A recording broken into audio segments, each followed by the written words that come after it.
آج کے خطبہ جمعۃ المبارک میں انشاءاللہ العزیز جد الانبیاء سیدنا ابراہیم علیہ السلام کی سیرت کے حوالے سے چند گزارشات پیش ہوں گی، اور سیدنا ابراہیم علیہ السلام کی سیرت آج کے دور میں ہماری کیا رہنمائی کرتی ہے۔ ظاہر ہے قرآن کریم نے سیدنا ابراہیم علیہ السلام کا ذکر بہت زیادہ کیا ہے، بلکہ ایک سورہ مبارکہ کا نام ہی سورہ ابراہیم ہے۔ تو پھر ابراہیم علیہ السلام وہ عظیم ترین ہستی ہیں کہ جن کو بیک وقت نصارہ، یہود اور مشرکین اپنا پیشوا اور رہنما مانتے ہیں۔ ایون کہ مسلمانوں کو بھی جو درود ابراہیمی سکھایا گیا ہے، اس میں نبی کریم صلی اللہ علیہ وسلم پر درود و سلام کا حکم ہے کہ اس طرح جس طرح اللہ نے ابراہیم علیہ السلام پر درود و سلام بھیجا۔ تو اس سے دیکھیں عظمت کتنی ہے۔ سیدنا ابراہیم علیہ السلام کی سیرت سے جو ایک بات بڑی واضح اور نمایاں ہے وہ یہ ہے کہ اللہ تعالیٰ انبیاء کرام کو شروع سے ہی معصوم رکھتے ہیں، ان کو معصوم رکھتے ہیں، ان کی حفاظت فرماتے ہیں، معاشرے میں جو غلطیاں ہوتی ہیں ان سے وہ پاک رہتے ہیں، بالکل محفوظ رہتے ہیں۔ جس معاشرہ میں، جس ماحول میں ابراہیم علیہ السلام نے آنکھ کھولی، اس معاشرہ اور ماحول میں شرک کا دورہ تھا۔ سورج کی پوجا ہوتی تھی، چاند کی پوجا تھی، ستاروں کی پوجا تھی، بادشاہ کی پوجا تھی، اور اس کے علاوہ بتوں کی لوگ پوجا کرتے تھے، یعنی ایون کہ خود بت بنا کے ان کے لوگ پجاری تھے۔ ہر طرف شرک کا دورہ تھا، لیکن ابراہیم علیہ السلام پہلے دن سے ہی توحید پر تھے اور ساری زندگی توحید پر رہے۔ معاشرے کی یہ جو غلطیاں تھیں ان سے وہ بھی محفوظ رہے، بلکہ ہر نبی محفوظ رہتا ہے۔ ہمارا یہ اعتقاد ہے کہ تمام انبیاء کرام چونکہ وہ اسوہ ہوتے ہیں نا، اسوہ حسنہ ہوتے ہیں، یعنی نمونہ ہوتے ہیں اپنی قوم کے لیے، تو لوگ پھر معاذ اللہ اگر ماضی میں غلطی ہو نا، بعد میں کوئی سمجھائے تو کہتے ہیں خود پہلے یہ کرتا تھا ایسے، بعد میں اتنا وزن نہیں ہوتا عقلی طور پر بھی۔ تو انبیاء کا چونکہ انتخاب اللہ تعالیٰ خود فرماتے تھے، اب تو نبوت کا دروازہ بند ہو چکا نا، تاجدار ختم نبوت رحمت للعالمین صلی اللہ علیہ وسلم کے تشریف آوری کے بعد آپ آخری نبی ہیں۔ اس سے پہلے انبیاء کا انتخاب اللہ تعالیٰ خود فرماتے تھے، اور اللہ تعالیٰ کا انتخاب مکمل ہوتا ہے۔ چنانچہ جو مورخین نے لکھا ہے، جس علاقے میں، جس شہر میں ان کی پیدائش ہوئی اس کا نام ار تھا۔ یہ جنوبی عراق کے علاقے میں ایک شہر تھا، اس وقت یہ بڑا آباد تھا۔ کہتے ہیں یہ دو دریاؤں کے دریائے فرات کی ایسی جگہ تھی جہاں سے دو دھارے نکلتے ہیں، وہاں پر یہ آباد تھا، جسے مینوسوپیا وغیرہ کا لفظ انگلش میں کہتے ہیں، کہ جہاں سے دو دریاؤں کے دھارے نکلے۔ زراعت وہاں پر تھی، کھیتی باڑی تھی، تجارت تھی۔ اس دور میں یہ ترقی یافتہ ایک شہر تھا جہاں ابراہیم علیہ السلام جو ہے وہ پیدا ہوئے۔ چنانچہ جس طرح کہ میں پہلے عرض کر چکا کہ ساری قوم ہی شرک میں لتڑی ہوئی تھی، شرک کرتی تھی۔ ابراہیم علیہ السلام کی اللہ تعالیٰ نے خصوصی حفاظت فرمائی، اور سورہ انبیاء میں اللہ تعالیٰ فرماتے ہیں وَلَقَدْ آتَيْنَا إِبْرَاهِيمَ رُشْدَهُ مِن قَبْلُ وَكُنَّا بِهِ عَالِمِينَ۔ ہم نے ابراہیم علیہ السلام کو شروع سے ہی ہدایت دی ہوئی تھی، اور ہم ان کو جاننے والے، ہمیں علم ہے کہ وہ کیسے تھے۔ چنانچہ ابراہیم علیہ السلام جب بڑے ہوئے تو سب سے پہلے اپنے گھر والوں کی انہیں فکر لاحق ہوئی، اور ہونی بھی چاہیے۔ انہوں نے اپنے والد کو تبلیغ کی تاکہ وہ جہنم کا ایندھن نہ بنے اور بچ جائیں۔ آزر کو انہوں نے تبلیغ کی، بعد نے کہا کہ وہ چچا تھے، لیکن قرآن نے لفظ ابھی استعمال کیا کہ اپنے باپ، اذ قال لأبیہ، جب انہوں نے اپنے باپ کو کہا۔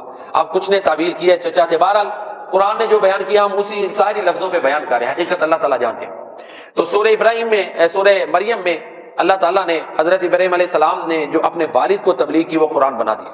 سورہ مریم کو اگر ہم دیکھیں نا کہ یہاں پر یہ واقعہ جہاں اللہ تعالیٰ نے ذکر کیا ہے وہاں اس کی اہمیت کیا ہے، تو بات بڑی واضح ہوتی ہے۔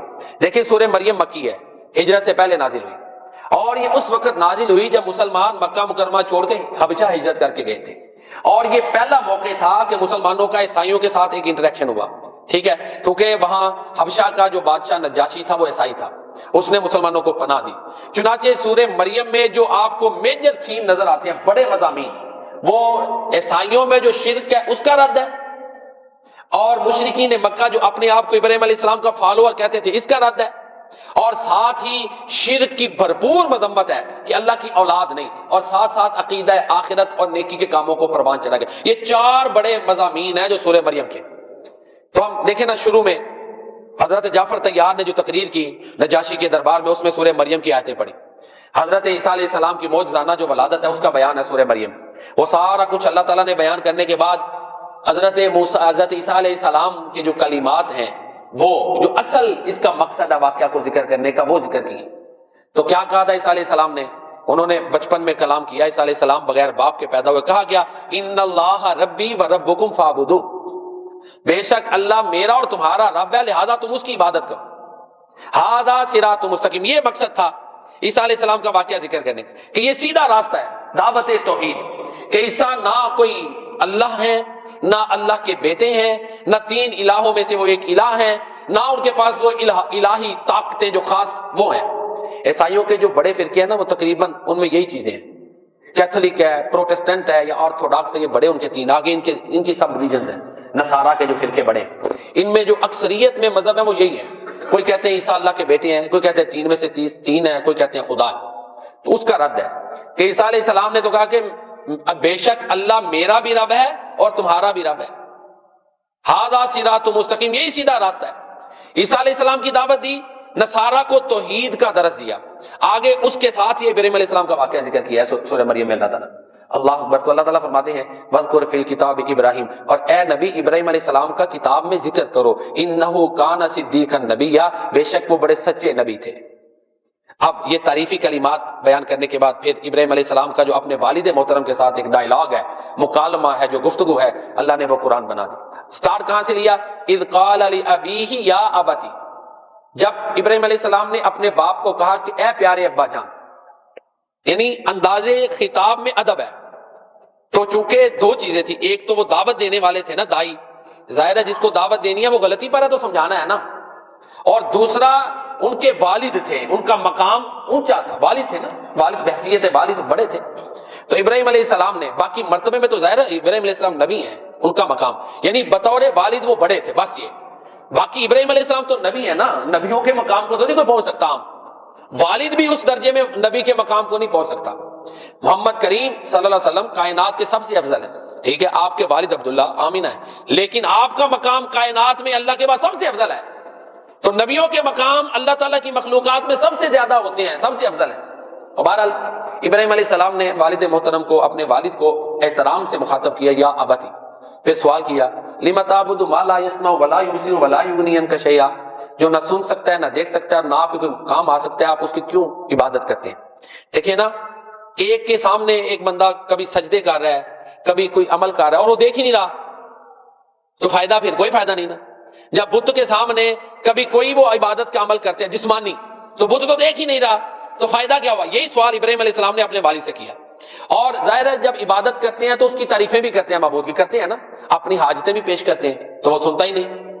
تو ابراہیم علیہ السلام نے کہا آپ اس کی ان بتوں کی تعریفیں کرتے ہیں، ان کو اپنی حاجتیں پیش کرتے ہیں، ان سے سوال کرتے ہیں، یہ تو سنتا ہی نہیں ہے۔ یہی مطلب ہے نا اس کا، اس آیت کا یہی مطلب ہے کہ آپ ان کی کیوں عبادت کرتے ہیں؟ عبادت کیا ہے؟ کہ ان کے آگے عاجزی کرنا، ان کی تعریفیں کرنا، ان سے مانگنا۔ تو نہ وہ سن سکتے ہیں، نہ دیکھ سکتے ہیں، نہ کسی کام آ سکتے ہیں، تو کیوں عبادت کرتے ہیں؟ دیکھیں نا کیسا زبردست سوال ہے کہ آپ سنا رہے ہیں وہ سنتا ہی نہیں، آپ عمل کر رہے ہیں وہ بت دیکھتا ہی نہیں، آپ اس سے مدد مانگ رہے ہیں وہ کچھ کرنے پہ قادر ہی نہیں، تو آپ کیوں پھر اس سے یہ تینوں چیزیں کرتے ہیں؟ کیوں اس کی تعریفیں کرتے ہیں؟ کیوں اس کو سناتے ہیں؟ کیوں اس کے آگے جو ہے وہ نا یہ عاجزی والے اعمال کرتے ہیں؟ لما تعبدون میں یہ تینوں سوال ہیں۔ کیوں عبادت کرتے ہیں؟ کیوں عبادت کرنے کا مطلب یہی ہے کہ آپ اس کی کیوں تعریفیں کرتے ہیں؟ یہ سنتا ہی نہیں۔ آپ اس کو کیوں اپنی حاجتیں سناتے ہیں؟ یہ سنتا ہی نہیں۔ آپ اس کے سامنے کبھی سجدہ کرتے ہیں، کوئی عاجزی والا عمل کرتے ہیں، یہ دیکھتا ہی نہیں۔ تو لہذا یہ سوال اپنے والد محترم سے ابراہیم علیہ السلام نے کیا، تو والد بھی بس ظاہر ہے دوسرے مقامات پر آتا ہے قوم سے یہ سوال کیا تو انہوں نے کہا جی چونکہ ہمارے آباء و اجداد یہ کام کرتے ہیں ہم تو اس لیے کرتے ہیں۔ تو ابراہیم علیہ السلام کے اس سوال کے جواب میں قوم بھی بے بس اور والد بھی بے بس، ان کے پاس جواب ہی نہیں تھا۔ تو پھر آگے ساتھ ہی ابراہیم علیہ السلام فرماتے ہیں یا ابت انی قد جاءنی من العلم۔ پہلا جو ہے نا دعوت کا اسلوب یہی ہے کہ اگلا جو کام کر رہا ہے اس سے سوال کریں، وہ سوچے کہ میں یہ عمل کیوں کر رہا ہوں۔ اگر وہ عمل ہی بے فائدہ ہے، اس میں کوئی لاجک ہی نہیں ہے، کوئی وزڈم ہی نہیں ہے، تو وہ خود سوچے گا نا۔ تو یہ ابراہیم علیہ السلام نے کیا۔ اب دوسری بات، یا ابت انی قد جاءنی من العلم، اے پیارے ابا جان بے شک میرے پاس علم آیا ہے، ما لم یاتی کا، جو آپ کے پاس نہیں، فاتبعنی، بس آپ میرے پیچھے چلیں، اہدک صراطا سویا، میں آپ کو سیدھا راستہ دکھا دوں گا۔ یہ دعوت کا دوسرا اسلوب ہے۔ دعوت دینی ہے تو دلیل ہو، علم ہو، دلیل ہو۔ تو ہم مسلمان ہیں، ہم نے دعوت دینی ہے تو ہماری دو ہی چیزیں دلیل ہیں، ایک قرآن کریم ہے اور دوسرے پیارے نبی کریم صلی اللہ علیہ وسلم کی سنت ہے۔ سنت، قرآن اور سنت، یہی ہماری دلیل ہے، ٹھیک ہے جی۔ جب ہم نے کوئی دین کی دعوت دینی ہے، اگر جا سکتی ہے، لیکن پہلی سب سے دلیل قرآن اور سنت ہے۔ اسی کو ہی بنیاد بنانا ہے، بس اس کے ہوتے ہوئے پھر ہمیں عقلی دلیلوں کی مزید ضرورت نہیں۔ جب قرآن کریم میں ایک چیز آ گئی ہمارے لیے کافی ہے بس۔ پیارے نبی کریم خاتم النبیین رحمت للعالمین صلی اللہ علیہ وسلم نے ایک حکم دے دیا، ہمارے لیے کافی ہے بس، وہ اول آخر وہی ہے، پھر ہم اپنی عقلیں نہیں دوڑائیں گے، ہم اس کو مانیں گے، اور مسلمان کا رویہ بھی یہ ہونا چاہیے۔ تو ابراہیم علیہ السلام نے اپنے والد کو یہ کہا کہ بے شک میرے پاس علم ہے جو آپ کے پاس نہیں، لہذا آپ میری پیروی کریں۔ اس کا مطلب ہے کہ اگر عمر میں کوئی چھوٹا ہے، اس کے پاس علم ہے، تو بڑے کے پاس علم نہیں تو وہ چھوٹے علم والے سے رہنمائی لے سکتا ہے۔ ہمارے ادھر چلو اب یہ رواج کم ہو رہا ہے، اس میں چلو ہماری بھی کچھ کوتاہیاں ہیں مذہبی حلقوں کی، بچے کو لوگ والدین حافظ بناتے ہیں، عالم بناتے ہیں۔ ظاہر بچے نے دین میں جب 7-8 سال پڑھا ہے تو والدین بھی اس سے مسئلے پوچھتے ہیں نا جی، یہ نماز میں یہ کام، یہ فلاں چیز کیسے کرنی ہے، تہجد کے طریقے سوالات کرتے ہیں۔ علماء جو ہیں وہ ان سے لوگ کرتے ہیں، ان کے والدین بھی کرتے ہیں، چچے بھی کرتے ہیں، جو سمجھتے ہیں کہ عالم ہے، تو پھر بڑے بھی ان سے رہنمائی لیتے ہیں، اور اس سے کوئی حرج نہیں۔ علم جو ہے اصل چیز علم ہے۔ تو چنانچہ یہی بات ابراہیم علیہ السلام نے اپنے والد سے کہی کہ بے شک میرے پاس علم ہے، آپ کے پاس نہیں، آپ میرے پیچھے چلیں، میں آپ کو سیدھی راہ کی طرف رہنمائی کروں گا۔ ظاہر ابراہیم علیہ السلام تو نبی ہیں، اللہ اکبر، ان پر تو ڈائریکٹ وحی نازل ہوتی تھی، ٹھیک ہے نا جی، اور انبیاء معصوم ہوتے ہیں۔ تو بہرحال ابراہیم علیہ السلام نے اپنے والد کو دعوت دی۔ اب چاہیے تو یہ تھا کہ یہ دو چیزیں ایسی تھیں کہ والد مان لیتے، لیکن والد نے ابراہیم علیہ السلام کی بات نہیں مانی۔ اب ابراہیم علیہ السلام کا جو انداز بیان ہے، اس میں قرآن نے جو بیان کیا وہ تھوڑا اس میں شدت آ گئی، سختی آ گئی۔ کیا کہتے ہیں؟ یا ابتی لا تعبد الشیطان، اے پیارے ابا جان آپ شیطان کی پوجا مت کریں۔ اب ظاہر ہے والد تو بت کی پوجا کر رہے تھے نا، تو ابراہیم علیہ السلام نے کہا کہ شیطان کی پوجا نہ کریں۔ اب جو ہے نا اصل جو پیچھے موٹیو ہے اس کو ذکر کر دیا، ان الشیطان کان للرحمن عصیا، بے شک شیطان رحمان کا نافرمان ہے، تو جو رحمان کا نافرمان ہوگا وہ اس کی پکڑ سے نہیں بچے گا، تو جو اس کے طریقے پہ چلے گا وہ بھی نہیں بچے گا۔ خالی عصیہ نافرمانی نہیں، بلکہ جو دوسرے مقامات ہیں وہ نافرمانی کے اوپر ڈٹ جانے والا، تکبر کرنے والا تھا، اسی لیے تو اس کو اتنی سخت سزا ملی۔ غلطی ہو گئی شیطان سے، اس نے اپنی غلطی کو غلطی نہیں مانا، معافی نہیں مانگی، اس لیے اتنا بڑا عذاب اس پہ آ گیا۔ آدم علیہ السلام سے سہو ہو گئی، نسیان ہو گئی، بھول ہو گئی، فوراً اللہ تعالیٰ کی بارگاہ میں انہوں نے رجوع کیا، اللہ تعالیٰ نے معاف کر دیا۔ تو آدم علیہ السلام، چونکہ ہم اولاد آدم ہیں، ہمارے لیے ہمارے جو والد آدم علیہ السلام ہے ان کا طریقہ جو قرآن نے بیان کیا، یہ تو قرآن کی تعلیمات بن گئی نا، تو ان کا طریقہ ہمارے لیے رہنما ہے۔ غلطی ہو، غلطی کو تسلیم کریں اور اللہ تعالیٰ کی بارگاہ میں معافی مانگیں۔ یہ تعلیمات ہمارے پیارے نبی صلی اللہ علیہ وسلم نے ہمیں دی، یہ قرآن میں ہے، یہ پیارے نبی کریم صلی اللہ علیہ وسلم کی سنت میں ہے، اور آپ نے ہی ہمیں سکھائی ہیں چیزیں۔ تو بہرحال آدم علیہ السلام نے توبہ کی، وہ طریقہ ہمارے لیے مشعل راہ ہے۔ اب ابراہیم علیہ السلام اپنے والد کو کہتے ہیں کہ آپ شیطان کی پوجا نہ کریں، شیطان رحمان کا نافرمان ہے۔ پھر فرمایا یا ابت انی اخاف ان یمسک عذاب من الرحمن، اے پیارے ابا جان مجھے ڈر ہے کہ کہیں آپ پر رحمان کا عذاب نہ آ جائے۔ اب یہاں پر ابراہیم علیہ السلام نے یہ نہیں کہا کہ ٹھیک ہے آپ سے غلطی ہو رہی ہے لیکن میں آپ کا بیٹا نبی ہوں تو بچا لوں گا، سفارش کر لوں گا، یہ نہیں کہا۔ قرآن ہے، دیکھیں سورہ مریم ترجمہ پڑھ لیں، کیا کہا والد کو، یہ بہت بڑے جملے ہیں اور اللہ نے قرآن بنائے۔ سورہ مریم ہے، اس کا تیسرا رکوع ہے، انی اخاف ان یمسک عذاب من الرحمن، بے شک میں ڈرتا ہوں کہ آپ کو رحمان کا عذاب کہیں نہ اپنی لپیٹ میں لے لے۔ اچھا، یہ ابراہیم علیہ السلام نے جب والد کو کہا، اب والد کا ریئیکشن جو آیا وہ قرآن نے بیان کیا ہے۔ تو والد کہتے ہیں اراغب انت عن آلہتی یا ابراہیم، اے ابراہیم کیا تو میرے معبودوں سے منہ موڑتے ہو، ان کو مانتے نہیں ہو؟ ظاہر ابراہیم علیہ السلام نے تو منہ موڑا، ساتھ دلیلیں دی کہ یہ نہ سن سکتے ہیں، نہ دیکھ سکتے ہیں، نہ کچھ کر سکتے ہیں۔ اور پچھلی آیات کو سامنے رکھیں تو ابراہیم علیہ السلام نے یہ انڈائریکٹ کہا کہ ان بتوں کی پوجا شیطان کی پوجا ہے اور یہ نافرمانی والا راستہ ہے، اور اگر کوئی اس سے توبہ نہیں کرے گا، اسی پہ چلتا رہے گا، کہ ڈر ہے اللہ تعالیٰ کا عذاب اس کو اپنی لپیٹ میں نہ لے لے۔ پچھلی آیتوں کا یہی مفہوم ہے نا جو ہم نے ابھی پڑھی ہے۔ تو اب والد اس رستے کو چھوڑنے کی بجائے اور ابراہیم علیہ السلام کی اتباع کرنے کی بجائے ابراہیم علیہ السلام کو کہتے ہیں لئن لم تنتہی لارجمنک وہجرنی ملیا، اگر اے ابراہیم تم باز نہ آئے تو میں تمہیں پتھر مار مار کے ہلاک کر دوں گا، جاؤ تم مجھے چھوڑ کے چلے جاؤ۔ تو ابراہیم علیہ السلام نے حق، جب کہتے ہیں نا حق کڑوا ہوتا ہے، تو اب دیکھیں نا والد ہے، حق کڑوا ہوا نا، پھر ابراہیم علیہ السلام کو گھر چھوڑنا پڑا، ساری سہولتیں چھوڑنی پڑی۔ الحق کو مر، حق کڑوا ہوتا ہے، جب سیدھی بات کرنی ہے، میں اور آپ اب 20 دفعہ سوچتے ہیں کہ ہم نے یہ بات کی نا تو ریلیشن خراب ہو جانا ہے، تعلق خراب ہو جانا ہے۔ تو ابراہیم علیہ السلام کی سیرت جو قرآن میں ہے وہ تو واضح ہے، انہوں نے اسٹریٹ فارورڈ سیدھی بات کی اپنے والد سے کہ بتوں کی پوجا شیطان کی پوجا ہے، یہ نافرمانی والا راستہ ہے، یہ بت کچھ نہیں کر سکتے، نفع نقصان کا مالک اللہ تعالیٰ ہے، صرف اکیلا اللہ، لا الہ الا اللہ، یہ تمام ادیان کا لب لباب ہے کہ اللہ کے علاوہ کوئی عبادت کے لائق نہیں، اللہ تعالیٰ کے علاوہ کوئی معبود نہیں، اللہ تعالیٰ کے علاوہ کوئی الہ نہیں۔ یہ وہ عقیدہ ہے جو آدم علیہ السلام سے لے کر تمام انبیاء کا ہے، اور انہوں نے اسی کی دعوت دی ہے، اور ابراہیم علیہ السلام نے بھی اسی کی دی۔ باقی محمد الرسول اللہ، اب ہم پابند ہیں کہ ہم نے اللہ کی عبادت پیارے نبی کریم صلی اللہ علیہ وسلم کی سنت کے مطابق کرنی، پھر ہی وہ عبادت ہے۔ عبادت اللہ کی طریقہ پیارے نبی کریم خاتم النبیین صلی اللہ علیہ وسلم کا، پھر وہ عبادت ہے۔ اگر اپنی مرضی سے وہ اللہ کی بندگیاں کرتا پھرے تو اللہ کی بارگاہ میں اگر مہر محمدی اس پر نہیں ہے تو اس نیکی کی کوئی ویلیو نہیں ہے۔ دیکھیں نا، جب کوئی بھی عمل ہے آپ دیکھیں ویریفائڈ ہوتا ہے نا، تصدیق شدہ ہوتا ہے۔ آپ کو نوٹ لے لیں، کوئی بھی چیز لے لیں، اس کے اوپر سٹیمپ لگی ہو پھر ہے، تو کوئی بھی، یہ میں سمجھانے کے لیے بات کر رہا ہوں، تو کوئی بھی عبادت ہے اس کے اوپر مہر محمدی ہوگی، سنت نبوی کی مہر ہوگی، حدیث نبوی کی مہر ہوگی، تب وہ اللہ کی بارگاہ میں ویلڈ ہے، درست ہے، وگرنہ نہیں، پھر ہی وہ عبادت ہے۔ تو بہرحال ابراہیم علیہ السلام نے پھر اپنا علاقہ چھوڑا اور اپنے باپ کے لیے جو اس وقت کلمات کہے وہ دیکھیں کتنے پیارے، استغفر لک ربی، کہ اے ابا جان میں آپ کے لیے اپنے رب سے بخشش طلب کروں گا۔ پھر بھی کہا، بعد میں اللہ تعالیٰ نے روک دیا۔